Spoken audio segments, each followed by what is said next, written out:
बहुत समय पहले एक गांव में रामदास नाम का एक गरीब ब्राह्मण अपनी पत्नी के साथ रहता था। रामदास स्वभाव से बहुत ही सरल, ईमानदार और धर्मपरायण व्यक्ति था। रामदास और उसकी पत्नी का जीवन साधारण था। उनका छोटा सा घर था और रोज की कमाई से ही किसी तरह उनका गुजारा चलता था। कई बार ऐसा भी होता कि उन्हें दो वक्त की रोटी भी मुश्किल से मिल पाती थी। फिर भी वे दोनों भगवान पर विश्वास रखते और संतुष्ट रहने की कोशिश करते थे। उनकी सबसे बड़ी पीड़ा ये थी कि उनकी कोई संतान नहीं थी। विवाह के कई वर्षों बाद भी जब उन्हें संतान का सुख नहीं मिला तो दोनों का मन दुखी रहने लगा। एक दिन शाम के समय रामदास घर के बाहर बैठा हुआ था। तभी उसकी पत्नी उसके पास आई और बोली, स्वामी, हमारे गांव का गरीब से गरीब व्यक्ति भी तीर्थ यात्रा पर जाता है। लोग कहते हैं जो सच्चे मन से तीर्थ यात्रा करता है उसकी मनोकामना भगवान अवश्य पूरी करते हैं। रामदास ने गहरी सांस ली और बोला, तुम ठीक कहती हो, लेकिन हमारी हालत तो तुम जानती ही हो। घर चलाने के लिए भी मुश्किल से पैसे हो पाते हैं, फिर तीर्थ यात्रा के लिए धन कहाँ से आएगा। मेरी कमाई इतनी नहीं है कि हम यात्रा के लिए पैसे जमा कर सकें। कई बार तो ऐसा लगता है कि शायद भगवान को यही मंजूर है। पत्नी ने कहा, स्वामी, यदि हम थोड़ा थोड़ा करके पैसे बचाएं तो शायद एक साल में इतना धन इकट्ठा हो जाए कि हम तीर्थ यात्रा कर सकें। रामदास ने आश्चर्य से पूछा, लेकिन बचत कैसे होगी? जो कुछ मैं कमा कर लाता हूं वो तो घर के खर्च में ही खत्म हो जाता है। पत्नी ने कहा, अगर हम दोनों एक समय का भोजन त्याग दें और केवल एक समय ही भोजन करें तो हम हर दिन थोड़ा थोड़ा पैसा बचा सकते हैं। रामदास ये सुनकर चौंक गया। उसने कहा, मुझे अपनी चिंता नहीं है, लेकिन तुम्हारी चिंता होती है। इतना कठिन जीवन जीना आसान नहीं होगा। पत्नी मुस्कुराई और बोली, यदि ये त्याग हमें भगवान के करीब ले जाए और हमारी मनोकामना पूरी हो जाए तो ये कठिनाई भी मुझे स्वीकार है। पत्नी की दृढ़ता देखकर रामदास का मन भी मजबूत हो गया। उसने कहा, ठीक है, अगर तुम तैयार हो तो मैं भी तैयार हूं। हम आज से ही बचत शुरू करेंगे। उस दिन से दोनों ने एक बड़ा त्याग कर दिया। वे केवल एक समय भोजन करने लगे और हर दिन थोड़ा थोड़ा पैसा बचाने लगे। रामदास जो भी कमाकर लाता उसकी पत्नी उसमें से कुछ पैसे अलग रख देती। उन्होंने एक गुल्लक रख ली थी। हर दिन बचाए गए पैसे उसमें डाल दिए जाते। धीरे धीरे वो गुल्लक भरने लगी। एक महीने बाद जब गुल्लक खोली गई तो उसमें पूरे 10 रुपये निकले। रामदास और उसकी पत्नी के लिए ये बहुत खुशी की बात थी। पत्नी ने कहा, इन पैसों को घर में रखना ठीक नहीं होगा। कहीं चोरी हो गई तो हमारी सारी मेहनत बेकार हो जाएगी। रामदास ने पूछा, तो फिर क्या करें? पत्नी ने सुझाव दिया, गांव के किसी भरोसेमंद साहूकार के पास ये पैसे जमा करा देते हैं। वो सुरक्षित भी रहेंगे और हम हर महीने वहां पैसे जमा करते रहेंगे। रामदास को ये बात ठीक लगी। अगले दिन वो 10 रुपये लेकर गांव के धनी साहूकार के पास पहुंचा। साहूकार ने उसे देखते ही मुस्कुराते हुए कहा, आइए पंडित जी, आज कैसे आना हुआ? रामदास ने विनम्रता से कहा, सेठ जी, मैं तीर्थ यात्रा के लिए पैसे जमा कर रहा हूं। ये 10 रुपये मैंने बड़ी मेहनत से बचाए हैं। मैं चाहता हूं कि आप इन्हें अपने पास सुरक्षित रख लें। हर महीने मैं कुछ पैसे जमा करता रहूंगा। साहूकार ने पैसे लेते हुए कहा, अरे पंडित जी, इसमें चिंता की क्या बात है? आप निश्चिंत होकर हर महीने पैसे जमा करते जाइए। जब आपको तीर्थ यात्रा पर जाना हो तब मुझसे सारे पैसे ले लेना। रामदास ने धन्यवाद दिया और खुशी खुशी घर लौट आया। उस दिन से हर महीने रामदास और उसकी पत्नी थोड़ी थोड़ी बचत करके साहूकार के पास पैसे जमा कराने लगे। उन्हें विश्वास था कि एक दिन उनकी मेहनत जरूर रंग लाएगी और वे भी भगवान के दर्शन के लिए तीर्थ यात्रा पर जा सकेंगे। समय धीरे धीरे बीतता गया। रामदास और उसकी पत्नी ने अपने संकल्प को पूरी ईमानदारी से निभाया। वे दोनों रोज कठिन परिश्रम करते और अपने खर्चों को बहुत सीमित रखते। एक समय भोजन करके भी वे भगवान का धन्यवाद करते थे कि उन्हें इतना भी मिल रहा है। उनके जीवन में मुश्किलें तो थीं, लेकिन उनके मन में एक उम्मीद भी थी कि एक दिन उनकी मेहनत रंग लाएगी। हर महीने जब रामदास अपनी छोटी छोटी बचत लेकर साहूकार के पास जाता तो साहूकार बड़ी सहजता से पैसे ले लेता। वो मुस्कुराकर कहता, पंडित जी, आप चिंता मत कीजिए, आपके पैसे मेरे पास बिल्कुल सुरक्षित हैं। रामदास को उस पर पूरा भरोसा था। उसे लगता था कि गांव का इतना बड़ा और सम्मानित साहूकार कभी धोखा नहीं देगा। इस प्रकार महीनों बीतते गए। हर महीने 10 रुपये जमा होते गए। रामदास और उसकी पत्नी के लिए ये रकम बहुत बड़ी थी, क्योंकि उन्होंने इसे अपने पेट पर पत्थर रखकर बचाया था। वे दोनों कई बार थक जाते, कई बार भूख भी लगती, लेकिन अपने लक्ष्य को याद करके फिर से हिम्मत जुटा लेते। आखिरकार एक पूरा वर्ष बीत गया।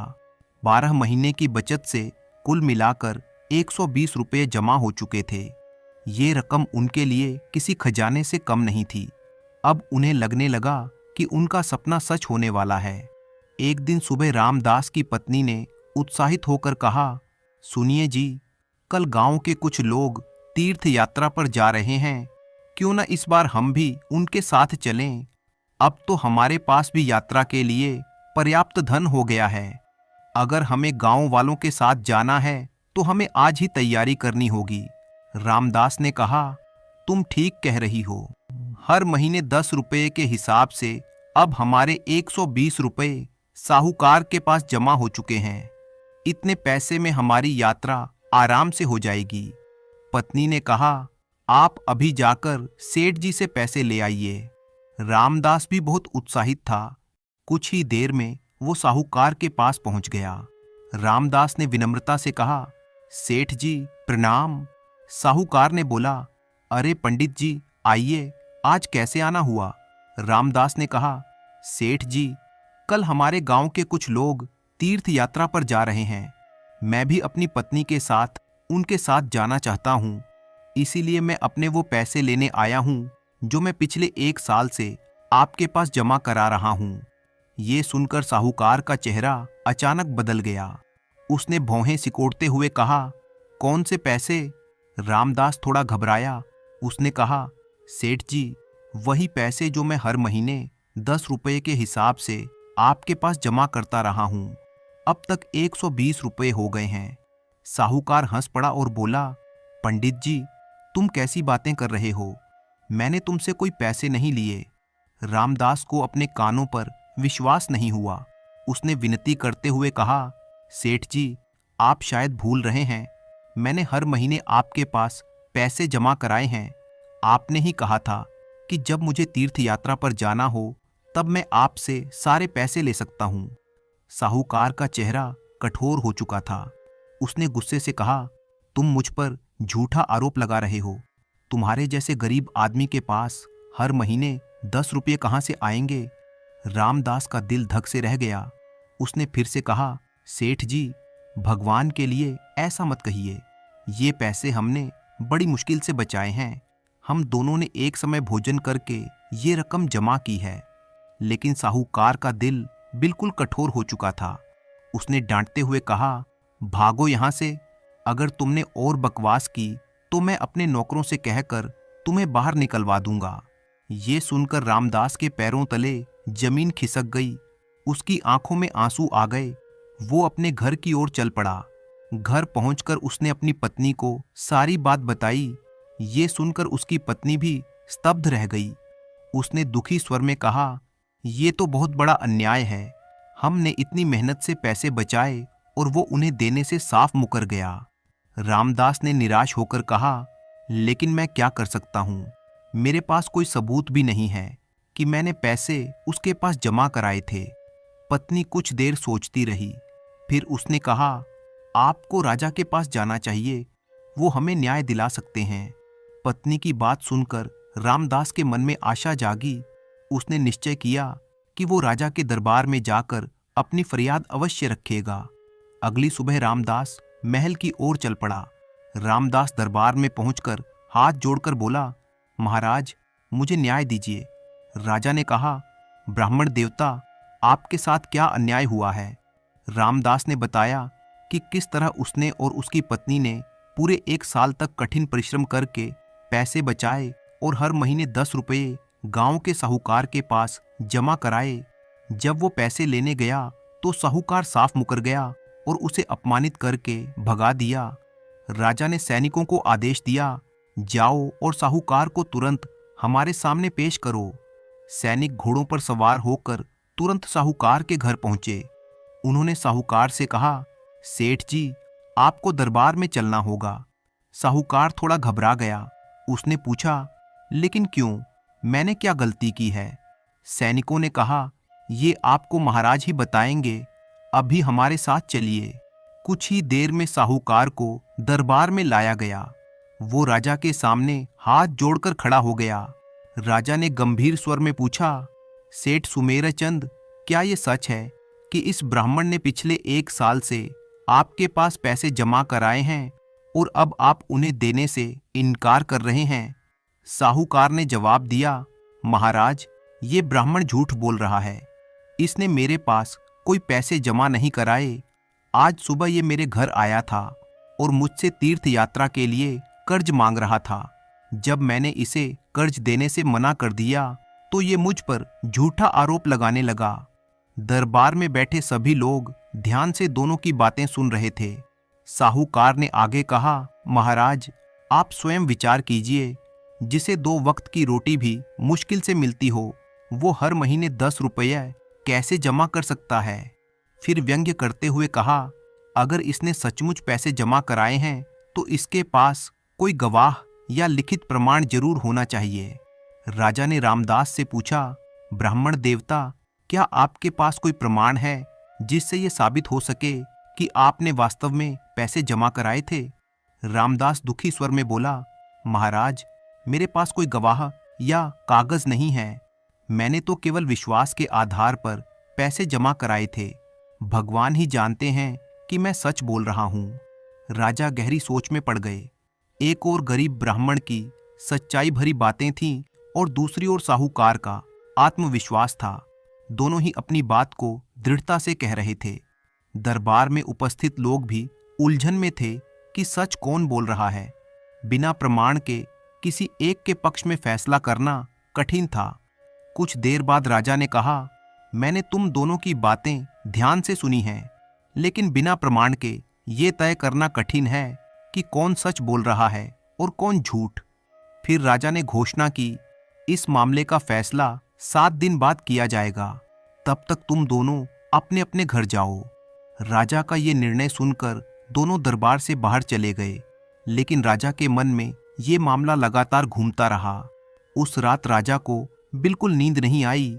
वो महल में इधर उधर टहलते हुए यही सोचते रहे कि आखिर सच का पता कैसे लगाया जाए। उन्हें चिंता थी कि कहीं वो किसी निर्दोष के साथ अन्याय न कर बैठें। राजा का एक बेटा था जिसकी उम्र लगभग 12 वर्ष थी। वो बहुत बुद्धिमान और जिज्ञासु स्वभाव का था। उस रात उसने देखा कि उसके पिता बहुत परेशान दिखाई दे रहे हैं। वो अपने पिता के पास आया और बोला, पिताजी, आप इतने चिंतित क्यों हैं? राजा ने पहले तो उसे टालने की कोशिश की, लेकिन जब राजकुमार ने जिद की तो उन्होंने पूरी कहानी उसे बता दी। राजकुमार ने ध्यान से सारी बात सुनी और कुछ क्षण सोचने के बाद मुस्कुराते हुए बोला, पिताजी, आप इतनी छोटी सी बात के लिए इतने चिंतित हैं। राजा ने आश्चर्य से पूछा, क्या तुम्हारे पास इस समस्या का कोई समाधान है? राजकुमार ने कहा, हाँ पिताजी, मुझे लगता है कि मैं सच्चाई का पता लगा सकता हूँ। आप निश्चिंत होकर सो जाइए। कल दरबार में मैं ही इस मामले का फैसला करूँगा। राजा को अपने बेटे की बात सुनकर आश्चर्य भी हुआ और खुशी भी। उन्हें विश्वास था कि उनका बेटा बहुत बुद्धिमान है। अगले दिन दरबार लगा। सभी दरबारी और प्रजा के लोग वहां इकट्ठा हुए। जब उन्होंने देखा कि दरबार का संचालन स्वयं राजा की जगह छोटा राजकुमार कर रहा है, तो सभी आश्चर्यचकित रह गए। रामदास और साहूकार भी दरबार में उपस्थित थे। दोनों की नजरें राजकुमार की ओर लगी हुई थीं। राजकुमार ने शांत स्वर में कहा, मैंने आप दोनों का पूरा मामला सुन लिया है। अब मैं सच्चाई का पता लगाने के लिए एक उपाय करना चाहता हूँ, लेकिन इसके लिए आप दोनों को मेरी एक शर्त माननी होगी। दोनों ने कहा, राजकुमार, हम आपकी हर बात मानने के लिए तैयार हैं। राजकुमार ने कहा, तो सुनिए, आप दोनों अपनी अपनी पत्नियों के साथ स्वर्ण मंदिर जाएं, वहां भगवान के सामने कसम खाकर अपनी अपनी बात को सच कहें। फिर उसने आगे कहा, उसके बाद मंदिर के बाहर रखे 2 घड़ों में से एक एक घड़ा उठाकर दरबार में लेकर आएं। तब मैं तय करूंगा कि आप दोनों में से कौन सच्चा है और कौन झूठा। दरबार में बैठे लोग राजकुमार की योजना को सुनकर आश्चर्य में पड़ गए। सभी उत्सुकता से ये देखने लगे कि आगे क्या होगा। फिर राजकुमार ने दोनों को सावधान करते हुए कहा, ध्यान रहे, मंदिर से जो घड़े आप उठाकर लाएंगे उनके मुंह बंद होंगे। रास्ते में आप में से कोई भी उन घड़ों को खोलने की कोशिश नहीं करेगा। यदि किसी ने ऐसा किया तो उसे कठोर दंड दिया जाएगा। हमारे सैनिक गुप्त रूप से इस बात की निगरानी करेंगे। साहूकार और रामदास ने सिर झुकाकर कहा, जैसी आपकी आज्ञा राजकुमार जी। जब दोनों अपने अपने घर की ओर जाने लगे तो राजकुमार ने अपने महामंत्री को पास बुलाया। उसने धीरे से उनके कान में कुछ कहा। महामंत्री ने ध्यान से राजकुमार की बात सुनी और मुस्कुराते हुए बोला, राजकुमार, मैं आपकी योजना समझ गया हूं। इसके बाद महामंत्री तुरंत वहां से निकल गया ताकि राजकुमार की योजना को पूरा कर सके। उधर रामदास और साहूकार अपनी अपनी पत्नियों को लेकर स्वर्ण मंदिर की ओर चल पड़े। सबसे पहले साहूकार और उसकी पत्नी मंदिर पहुंचे। उन्होंने भगवान के सामने हाथ जोड़कर कसम खाई कि वे जो कह रहे हैं वही सत्य है। इसके बाद वे दोनों मंदिर के बाहर आए, जहां 2 बड़े बड़े घड़े रखे हुए थे। उनमें से एक घड़ा साहूकार और उसकी पत्नी ने उठा लिया। वो घड़ा काफी भारी था, लेकिन राजकुमार की आज्ञा का पालन करना उनके लिए आवश्यक था। कुछ समय बाद रामदास और उसकी पत्नी भी मंदिर पहुंचे। उन्होंने भी भगवान के सामने प्रार्थना की और कसम खाई कि उन्होंने जो कुछ कहा है वो पूरी तरह सत्य है। फिर वे मंदिर के बाहर आए और दूसरा घड़ा उठाकर राजमहल की ओर चल पड़े। मंदिर से राजमहल तक का रास्ता काफी लंबा और ऊबड़-खाबड़ था। रास्ते में जगह जगह पत्थर और गड्ढे थे। इसके अलावा दोनों घड़े भी बहुत भारी थे, इसीलिए उन्हें उठाकर चलना आसान नहीं था। साहूकार और उसकी पत्नी कुछ दूर चलने के बाद थक गए। उनके माथे पर पसीना आने लगा। वे धीरे धीरे कदम बढ़ाते हुए महल की ओर बढ़ रहे थे। चलते चलते साहूकार की पत्नी बोली, अगर मुझे पहले पता होता कि थोड़े से पैसों के कारण हमें इतनी परेशानी उठानी पड़ेगी तो मैं कभी तुम्हारे साथ यहाँ नहीं आती। साहूकार भी हाँफते हुए बोला, मुझे क्या मालूम था कि राजा अपने कम उम्र के बेटे को ये मामला सौंप देगा। उसने तो हमें इतनी मुश्किल में डाल दिया है। कुछ देर बाद वो गुस्से में बोला, उस ब्राह्मण के पैसे तो अब मेरी जान के दुश्मन बन गए हैं।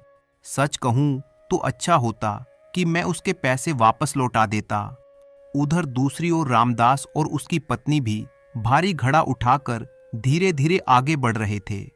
उनकी हालत भी बहुत खराब हो रही थी, लेकिन उनके मन में कोई डर नहीं था, क्योंकि वे जानते थे कि उन्होंने कोई झूठ नहीं बोला है। रामदास की पत्नी थककर बोली, पता नहीं भगवान हमसे किस जन्म का बदला ले रहे हैं।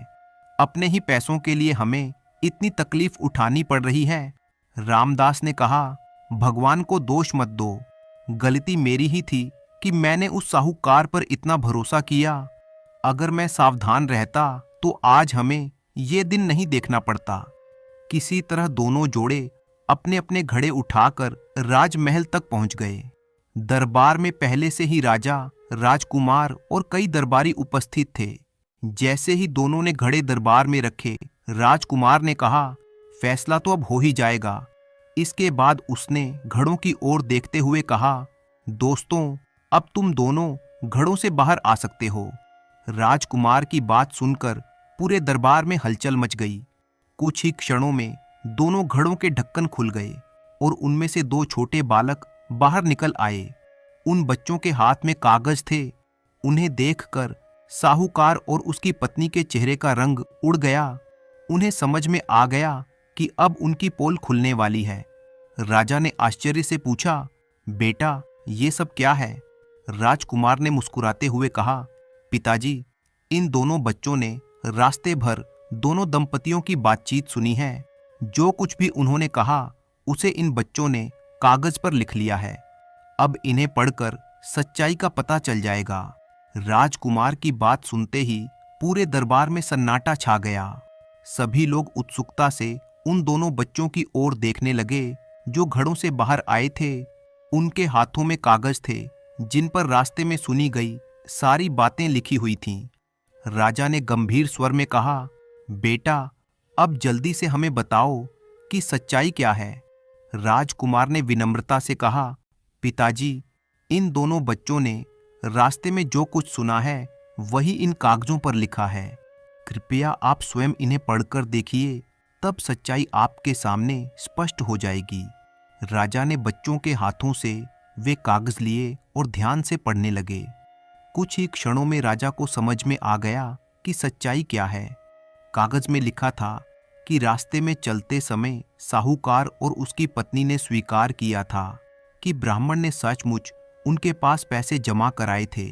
साहूकार की पत्नी ने कहा था कि थोड़े से पैसों के कारण उन्हें इतनी परेशानी उठानी पड़ रही है। साहूकार ने स्वयं कहा था कि अच्छा होता अगर वो ब्राह्मण के पैसे पहले ही उसे लौटा देता।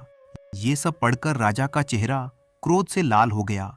उन्होंने आदेश दिया, सैनिकों, इस लालची और धोखेबाज साहूकार तथा उसकी पत्नी को तुरंत गिरफ्तार कर लो। इन्होंने एक गरीब और ईमानदार ब्राह्मण के साथ बड़ा अन्याय किया है। सैनिकों ने तुरंत साहूकार और उसकी पत्नी को पकड़ लिया। दोनों डर से कांप रहे थे। अब उनके पास अपने अपराध को छिपाने का कोई उपाय नहीं बचा था। राजा ने आगे आदेश दिया, इन दोनों को 10-10 वर्ष के लिए कारागृह में डाल दिया जाए। साथ ही साहूकार से ब्राह्मण के 120 रुपये ब्याज सहित वसूल करके तुरंत रामदास को दे दिए जाएं। दरबार में सभी लोग राजकुमार की बुद्धिमानी की प्रशंसा करने लगे। उन्हें विश्वास नहीं हो रहा था कि इतनी छोटी उम्र में राजकुमार ने इतनी समझदारी से सच्चाई का पता लगा लिया। रामदास और उसकी पत्नी के चेहरे पर भी अब खुशी की चमक लौट आई थी। इतने दिनों की चिंता और दुख के बाद आखिर उन्हें न्याय मिल गया। कुछ ही देर में सैनिकों ने साहूकार से पैसे वसूल करके रामदास को दे दिए। रामदास ने दोनों हाथ जोड़कर महाराज को धन्यवाद कहा। इसके बाद राजा ने गर्व से कहा, आज मेरे बेटे ने साबित कर दिया है कि बुद्धि और सूझबूझ उम्र की मोहताज नहीं होती। दरबार में उपस्थित सभी लोग राजकुमार की जय जयकार करने लगे। रामदास और उसकी पत्नी भी अत्यंत प्रसन्न थे। कुछ दिनों बाद रामदास और उसकी पत्नी ने तीर्थ यात्रा की तैयारी शुरू कर दी। अब उनके मन में पहले से कहीं अधिक विश्वास और श्रद्धा थी। जब वे तीर्थ यात्रा के लिए निकले तो उनके मन में अब ये विश्वास था कि जो व्यक्ति सच्चाई और धैर्य का साथ नहीं छोड़ता, अंत में भगवान भी उसकी सहायता अवश्य करते हैं। ये कहानी हमें ये शिक्षा देती है कि सत्य और ईमानदारी की राह चाहे कितनी भी कठिन क्यों न हो, अंत में जीत हमेशा सत्य की ही होती है। तो इसी तरह की कहानियां देखने के लिए आप चैनल को सब्सक्राइब कर लीजिए। वीडियो अच्छी लगे तो उसे लाइक कीजिए और साथ ही साथ अपने अच्छे कमेंट करना बिल्कुल मत भूलिएगा।